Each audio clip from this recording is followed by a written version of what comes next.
Hey everyone, Derek Kattenberg here with Real Property Management. We're going to start off the first video looking at the property on the MLS. The property in question is the 1112 East Beechnut. We're going to look at how I come up with what I'm willing to pay for it. And we'll just go through that briefly here. So essentially the property was listed. It was listed at the time I saw it at $185,000. The first thing I'll do when I look at a property is I look at what's the purchase price. And then I want to see how many square feet it has, because I don't like to pay much over $100 a square foot if I can help it. If it needs work, I want to pay under $100 a square foot.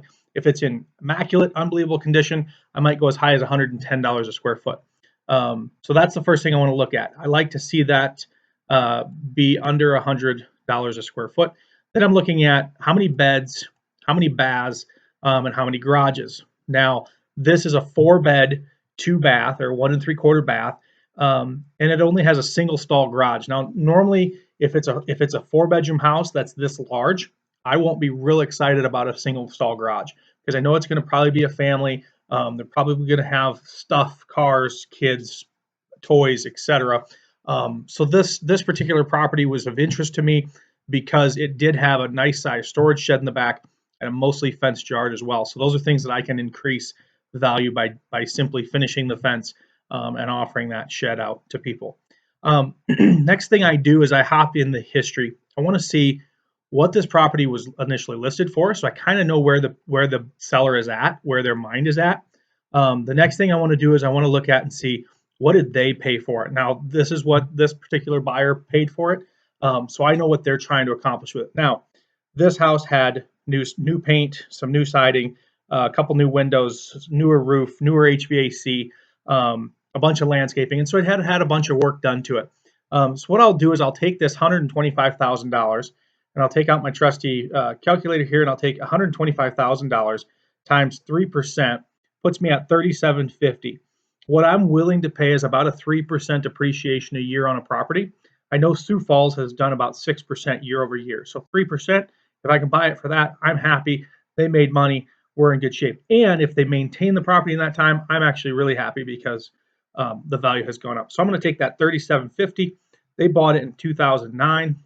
So we're looking at 11 years. So take that times 11 years. That's $41,250 is what I'm willing to pay them in appreciation. And this is a flexible number. This is really quick math, and this might not be accurate depending on what they've done to it. But if I take that and add it to the $125,000 that they paid, puts me at 166. Sorry, I get that in the screen here.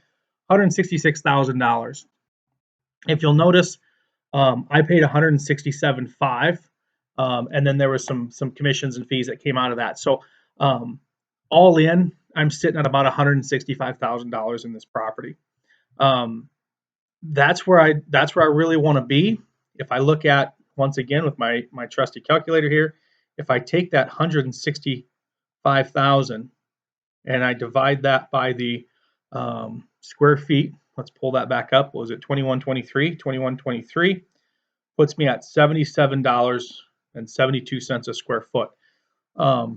It needed a little bit of attention yet. It only has a second stall or the 1-stall garage. It needs a little bit of fencing work. It's going to need a deck probably in another year here.